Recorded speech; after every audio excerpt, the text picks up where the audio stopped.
J'en peux plus, je suis dévasté et je n'ai personne. J'ai été marié pendant 15 ans. J'ai connu ma femme depuis l'âge de 8 ans. Nous avons 3 filles ensemble, âgées de 17, 14 et 11 ans. Je suis fatigué de me sentir comme un étranger dans mes relations avec eux. Je ne suis qu'un distributeur automatique et un service de taxi pour mes enfants. Ma femme ne m'a pas embrassé depuis 6 mois. Elle ne m'a pas dit qu'elle m'aimait depuis 1 an et demi. Peu importe combien je communique, essaie de planifier quelque chose ou fais quelque chose, tout est toujours rejeté, oublié ou ignoré. Je ne m'énerve pas, je ne crie pas. Je ne deviens pas violent. J'aime faire des folies pour les anniversaires et la fête des mères. J'organise des fêtes, j'offre des cadeaux et j'essaie de montrer combien je les aime.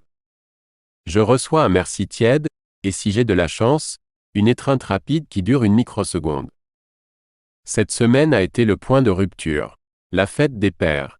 Je me réveille dans une maison vide. Étrange, pas de notes, rien n'était écrit sur le calendrier, et rien n'a été dit auparavant. J'envoie un message, et je reçois comme réponse, « J'ai emmené les filles pour une journée au spa, ne m'attends pas. » Ensuite, rien, littéralement rien. Le dîner arrive, et elles rentrent à la maison. Je demande ce qu'elles aimeraient pour le dîner. Rien, nous avons déjà mangé au l'un de mes restaurants préférés. Cool, peu importe. Il n'est pas mentionné que c'est la fête des pères. Pas de je t'aime, comment ça va? Rien. Passons à mercredi, c'était mon anniversaire. Rien, encore une fois, rien. J'ai suggéré des plans, ils ont été rejetés. J'ai suggéré de la nourriture, non, rejeté. J'ai demandé si elles voulaient regarder un film, elles étaient toutes trop occupées, elles étaient assises sur leur téléphone à ne rien faire. Maintenant, jeudi soir. Je suis au lit. Ma femme est à côté de moi. Elle se retourne et dit d'un ton méprisant, « Oh, ton anniversaire était l'autre jour. Je suppose que tu t'attendais à avoir du sexe. » Cela a brisé quelque chose en moi, de mémoire, voilà comment cela s'est passé. J'ai dit, « Non, je n'attends pas de sexe. À ce stade, je n'attends plus rien. » Elle, « Que veux-tu dire par là? » Alors j'ai commencé à lui poser des questions. Quand avons-nous partagé notre dernier baiser? Il y a une semaine? Non, c'était en décembre, lors de la fête de ses parents. Quand avons-nous eu des rapports sexuels pour la dernière fois? Au début de l'année? Non, c'est faux, cela fait plus d'1 an. Elle était catégorique que nous l'avions fait en février. Je traversais des problèmes de santé avec ma mère et son décès. Alors j'ai dit quelque chose du genre, « Tu as peut-être eu des relations sexuelles, mais ce n'était pas avec moi. » Quand as-tu dit pour la dernière fois que tu m'aimes? Je le dis tout le temps. Pas à moi, vérifie tes messages, tu ne le dis pas en face à face. Eh bien, tu devrais juste savoir que je le fais. Quand sommes-nous sortis pour la dernière fois? Long silence. Elle, tu es injuste. Les émotions étaient à leur comble. J'étais en train de pleurer et je haussais la voix à ce stade. Je lui ai demandé en quoi je suis injuste? Elle ne pouvait pas répondre. Je lui ai demandé comment vouloir le moindre signe d'amour de qui que ce soit dans la maison était injuste. Si attendre quelque chose pour mon anniversaire ou la fête des pères était injuste. Elle avait l'air de paniquer, « Ouais, tu as aussi oublié ça.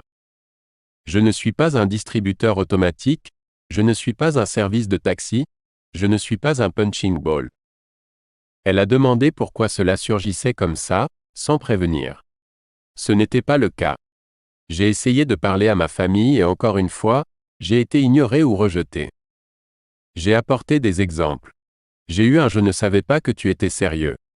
Je ne savais pas que c'était si grave. » Je suis parti en disant quelque chose comme, « Si tu veux faire semblant que je suis invisible et que je n'existe pas, c'est bien, tu n'as plus à faire semblant. » Je suis parti de la maison presque à minuit. Je n'ai pas été chez moi depuis. Je ne sais pas quoi faire maintenant. Je suis enfin sobre, mais je ne sais pas quoi faire, c'était la première fois que je buvais en plus de 15 ans, et je ne vais plus boire. J'aime ma famille, mais je ne peux pas continuer comme ça. Je ne sais pas ce que je peux faire de plus. Je pense qu'ils seraient plus heureux sans moi. Ils agissent déjà comme si je n'existais pas. Je ne peux plus être celui qui est blâmé pour tout. Si je suis vraiment le problème, alors le fait de ne pas être là devrait arranger les choses. Je ne peux plus le supporter. J'ai essayé d'être un bon apport financier, un bon partenaire et un bon père. Je n'ai jamais manqué un événement de nos enfants, je n'ai jamais privilégié le travail. J'ai gardé des horaires raisonnables pour pouvoir les voir davantage. J'ai pris plus de responsabilités pour améliorer notre vie et notre avenir. Mais cela n'a jamais été apprécié, ce n'est jamais suffisant. Je ne suis jamais suffisant. Je n'ai reçu qu'un seul message de ma femme, je suis désolé de te faire te sentir comme ça. Nous t'aimons tous, et nous sommes là pour toi quand tu voudras rentrer et parler. C'est tout, pas d'autres messages, pas d'appels, rien des enfants. J'ai l'impression que s'ils voulaient vraiment que je revienne, ils essaieraient de me contacter davantage. Tous mes enfants ont leur propre téléphone. Je ne sais pas ce qu'elle leur a dit. Je suis sûr qu'ils ont entendu ma voix s'élever. Le fait que je hausse la voix aurait certainement attiré leur attention, car je ne le fais jamais. Je suis sûr qu'ils ont entendu mon départ. Je ne sais simplement pas. Post-scriptum, merci à tous. Je ne pensais pas que quelqu'un se soucierait de moi.